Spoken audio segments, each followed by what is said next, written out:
May bukol po ako sa didi. Bukod kasi po sa didi ko, may taas ang cholesterol ko, taas ang dugo, ang sugar ko, at the same time high blood. Ang suggestion ng doktor ay removal. Ayoko pong magpa-remove ng didi.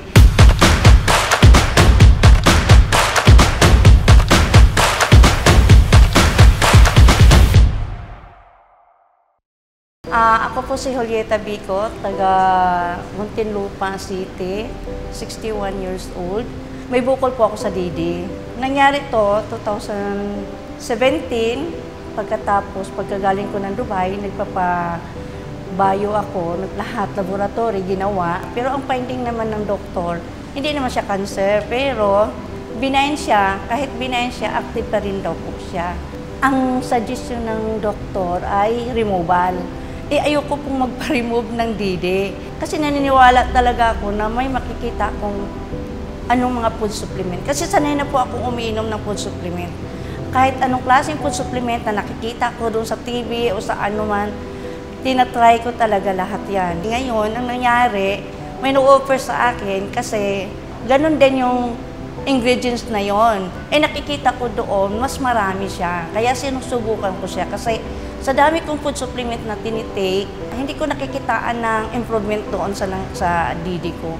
Ngayon, nung nagtitake ako, since November 2023, bali 4 months pa lang ako nagtitake. Si Joe Kapampangan, inoffer sa akin, nag-try ako, sabi niya, ito, mas maganda to kasi mas maraming ingredients kasi sa iniinom mo kasi isa lang yon. Yung iniinom mo, andito din. Kaya sinusubukan ko siya. Bukod kasi po sa didi ko, may taas ang cholesterol ko, taas ang dugo, ang sugar ko, at the same time high blood.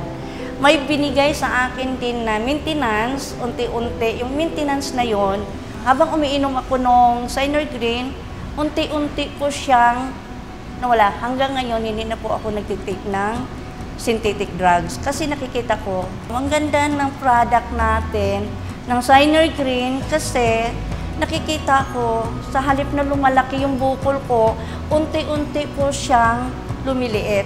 Ang kagandahan doon, kasi nakikita nila, pag nagpapadoktor ako, takot yung doktor sa akin kasi sabi, bakit ayaw mo ipa-opera yan?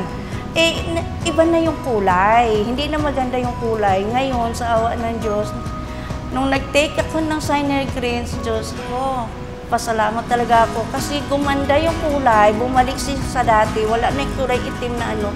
At saka, ang ganda na talaga niya. At saka yung ano ko, yung sugar ko, yung ano ko, sa high blood ko, talagang nagbi-maintain na siya ng normal na. Ang ganda-ganda talaga. Nagpapasalamat talaga ako kay Joe nang dahil dito sa Synergreen, lumiliit po ang bukol ko.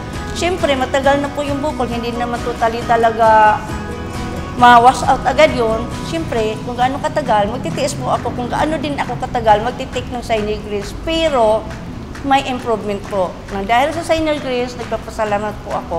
Dahil yung bukol ng didi ko, paunti-unti talaga siyang lumiliit. Baw talaga ako doon sa Synergreen. Kung sino man yung makapanood, try lang po ninyo yung product. Maganda, hindi po kayo magsisisi. Ito ang aking kwento ng Synergreen. Salamat po.